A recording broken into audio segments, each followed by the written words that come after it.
This pandemic has sure changed our lives as we knew it. The way we live, the way we travel, the way we eat, and of course, the way we celebrate and party. Well, in this German town, those visuals of which I just showed you, people have gotten together and said, I am fed up of this lockdown. Why can't I party my way while following the rules as well? I want to go to a rave party while still obeying the law. Nightclubs are closed, but the highways are open.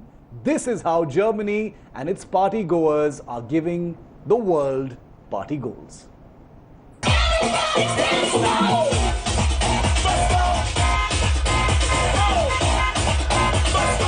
The world has just got its first serious party goals in the lockdown. This is Germany getting its game face on. While nightclubs have been closed in the country since mid-March due to coronavirus restrictions, hundreds of Germans got their party fix on the night of May the 9th with the country's first drive-in rave. Cars parked in rows in front of the DJ, limited to 2 people per vehicle, and hopped around to the beats while respecting government-imposed social distancing measures. Lasers, glow sticks, confetti, and a whole lot of horn honking set the mood for what was anything but your average evening of clubbing. We wanted to do it. We wanted to let our hair down and have fun despite coronavirus. It's awesome here. According to organizer Holger Bosch, who's been running Germany's largest nightclub index for almost 32 years, the party mood was perhaps even better than a club night because people had been craving such entertainment, although the profits from such an event are nothing compared to what his business is used to. We saw the videos everywhere and thought, it doesn't get much better during this time, so let's check it out. It's definitely awesome. Germany has the 5th highest COVID-19 caseload behind the US, Spain, Italy and France, but has kept fatalities down to a relatively low level thanks to early and extensive testing as well as putting restrictions. But after weeks in lockdown, Germany and German partiers are showing the way. Bureau Report, India Today. Well, from Germany, where they're partying a lot, to Spain, where thankfully some beaches have finally opened. People have been seen flocking to beaches in Barcelona, one of the most beautiful cities in the world. It was all shut during the coronavirus, but now under popular demand and under expert advice, authorities in Barcelona are slowly opening short windows so people can visit the seaside.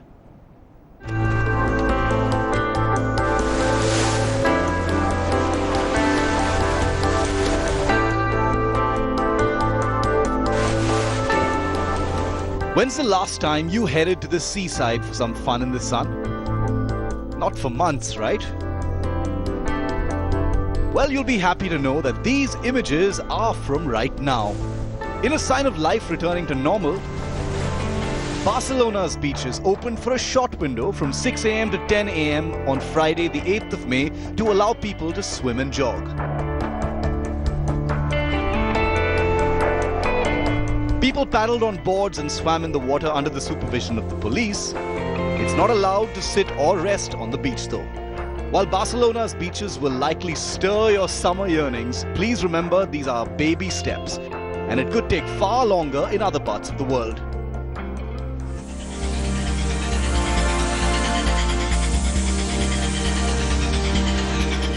Like the popular Greek seaside town of Santorini, that bears this ghost-like visage. Instead of bustling with holidaymakers at this time, beaches are also seeing restricted opening in Australia and Italy, but not here in India, unfortunately, yet. Goa's beach season is getting a sad go-by. Beaches which would normally be filled with tourists are now eerily empty. Hopefully a visit to the seaside won't be such a faraway possibility going forward. Bureau Report, India Today. So take a look at what things are like now. After over 50 days in lockdown, in Spain's Barcelona, the lucky people of that beautiful city are getting a few hours every morning to be able to visit the beach. Here in India, the most famous beaches of Goa are still ghost towns. Nobody is allowed onto the beach, and that isn't happening at all. There's a huge amount of expectation that with the summer months coming in, could there be some kind of correlation between the Indian summer heat and the coronavirus? There's this huge yearning in people's minds and a huge hope that rising temperatures will dissuade and kill coronavirus. But is that really true? Is that really a fact? Could rising temperatures in our famous sweaty Indian summers kill coronavirus? We spoke to several experts on the impact. People are going back to beaches. Nobody's going back to beaches just yet in India. What kind of effect can heat have? Let's see what the experts say. Remember, the way you get this disease is by receiving and inhaling droplets that are exhaled by somebody else who has the disease, because it's carried in droplets. Droplets only travel about 1 meter to 1.5 meters when you cough or when you sneeze, which is why we talk about 2 meters distance. And there is a real possibility that in the hot weather, these virus particles will be less likely to survive as they're transmitted in coughs and sneezes. So I am hopeful, but we cannot use hope to determine the strategy. We predict that it probably will lessen. Well, it's hard to say, but you can make the argument that as people spend more time out of doors, whether or not in close proximity to one another, that the ability of the virus to spread will be reduced. In addition, as droplets get heavier, you have more humidity in the air. Yes. They also travel less far. On the other hand, this is a new virus. We have no experience with it. So we're extrapolating from what we know about MERS, and which appeared, in the latter part of the 2000s, 2010s. Yes. And this one, right, which in SARS in 2003. I don't think that seasonality is a big part of how this virus is going to spread. In the future, when our immune systems, are revved up, when we've taken the vaccine or some people have recovered, I think then the balance of power is a little bit more even, and therefore slight advantages that the virus might have during cold seasons, might tip the scales, and we might see more infections, and otherwise during warm and humid seasons. So what you've just seen is that experts actually differ on the theory over whether heat and rising summer temperatures have some kind of effect on the coronavirus. Well, here in India, as I don't have to tell you, viewer, another sweltering Indian summer is here proper, as you've noticed. And you're no doubt wondering about those theories of how increased temperatures could somehow slow the coronavirus spread. Well, you've heard some mixed opinions from the experts that I just played for you. And here's the latest now. A new forward-looking study by epidemiologists in Canada and Switzerland that has looked at 144 parts of the world across criteria, including temperature, humidity, and government health response, has concluded that the summer months won't be a magic wand against the coronavirus. The study by Canadian Medical Association Journal states that no, there will not be any temperature effect on the virus. Another finding says that humidity has a very weak effect on the virus. So temperature has no effect on the virus, says this new study. They say that humidity has a very weak effect on this. And the third one is that the virus, the only thing that slows the coronavirus, it's not temperature, it's not humidity, it is only social distancing. Social interventions to shut schools, restrict crowds, ban large gatherings, those are the only things that have been proven, says this study, to actually slow down the effect of coronavirus. Okay, joining me live now, very privileged to have Dr. Peter Juni, who's an epidemiologist with the University of Toronto, and he happens to be the lead author of this particular study that says temperature and humidity has absolutely no bearing on coronavirus. Dr. Juni, thank you for being with me here on 5 Live. What are the primary findings? We've listed some of them. It offers very little encouragement to us, warm weather worshippers, people who want the summer to have some kind of negative effect on coronavirus.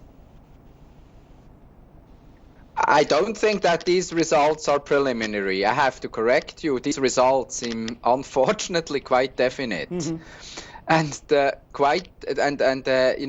results, what we actually found is, when looking at 144 geopolitical areas in the world, which, would be, in case of India, unfortunately, because we do not have a better resolution there based on the data we have, but in other places like the United States, it would be at the state level, but for most of the world, it would just be country level. When we analyzed epidemic growth, how steep the curve goes up, and associated that with temperature, with latitude, and with public health measures, that temperature wouldn't play a role in epidemic growth. So it's not the case that warmer countries, or it's not the case that, summer coming in the Northern Hemisphere, that this would play a role and would actually reduce epidemic growth based on our data.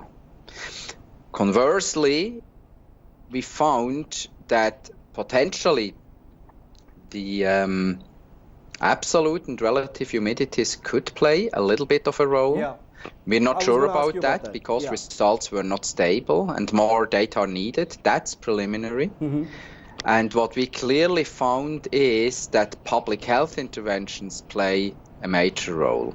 And this is a really important finding, meaning that preventions of mass gatherings, school closures, and other measures of social distancing will continue to play an important role when trying to control Dr. Juni, did variations in heat and humidity, and I'm asking because here in India, we've got a lot of variation, but now the Indian summer is here proper. Did variations in heat and humidity have any effect in your study on the spread of the coronavirus? Because you've elaborated that the only thing that happens to have some kind of visible effect, like you said, is social intervention in terms of closing schools and restricting large gatherings. So variations in heat and temperature didn't have any effect whatsoever. That's a flat line, just completely flat. We don't have any evidence to suggest that temperature plays a role in epidemic growth. Humidity could play a bit of a role, but it would be a subordinate, minor role as compared with, let's say, school closures. So school closures, preventions of mass gatherings, and measures of social distancing were the ones that played a major role. To give you a hunch, there was some dose-dependent relationship. What we saw is that if countries actually were implementing two measures as compared to none, epidemic growth on average would be reduced by 30%. Which is a big deal considering the reproductive number that this virus actually has. Dr. Juni, we just played out some opinions from other epidemiologists and experts from around the world, virologists, and it's a bit of a mixed bag. There are differing opinions on whether heat and temperature and humidity has an effect on viruses. What was the methodology that you adopted to arrive at these very specific findings? Because unlike many other experts, you're saying these are not preliminary findings and it is not your opinion. This was an empirically concluded study. So we carried the study out in March, and we pre-specified. The design was a prospective design.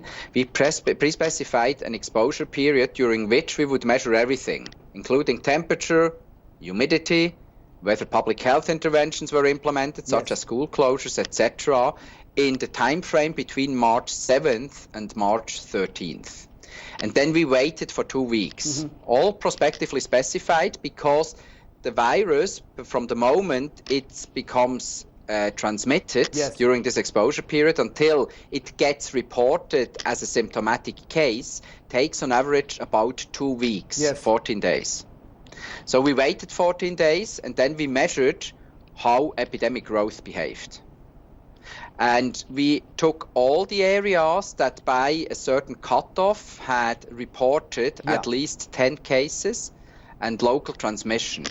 And this resulted in 144 areas in the world that by the end of the study had reported more than 375,000 cases. One final question, Dr. Juni. Can you elaborate on any specific measures? And here in India, we're seeing one of the largest lockdowns in history. The Prime Minister is currently holding a meeting where the lockdown could be extended with some relaxations. What specific measures that you looked at what we looked at as public health interventions? So what we looked at as public health interventions were three things. Yeah. School closures, restrictions of mass gatherings, there could be any number actually, just, I need to start again, sorry. I didn't have a good start. Yeah, Forgive me, I'll start again. Yes. So our study looked at three public health measures. School closures, restrictions of mass gatherings, and measures of social distancing, which could include a clear recommendation to stay away from others by 150 to 2 meters. Yes. But also closing down non-essential businesses or sit-in restaurants or bars, any of that. And what we saw is that there was a dose-dependent relationship with epidemic growth. Right. Meaning the more interventions were implemented by our cutoff date, March 11th, the more reduction in epidemic growth we saw 2 weeks later. Yes. If people had implemented in an area 2 interventions, then the reduction was approximately 30% on average, which is considerable. Dr. Peter Juni, a pleasure speaking to you. Thank you for those very specific answers. And I'm sure that all of India has been listening very carefully, because there's been so much hope for us Indians that the Indian summer would have, some good news as far as coronavirus is concerned. Your study says that is not to be, but we will keep tracking that story and live in hope. That was Peter Juni, epidemiologist, author of that new report. Hello everyone, this is Rahul Kamal here. Hope you enjoyed this video. For the latest news and analysis, like and subscribe the India Today YouTube channel, and don't forget to press the bell icon to stay updated.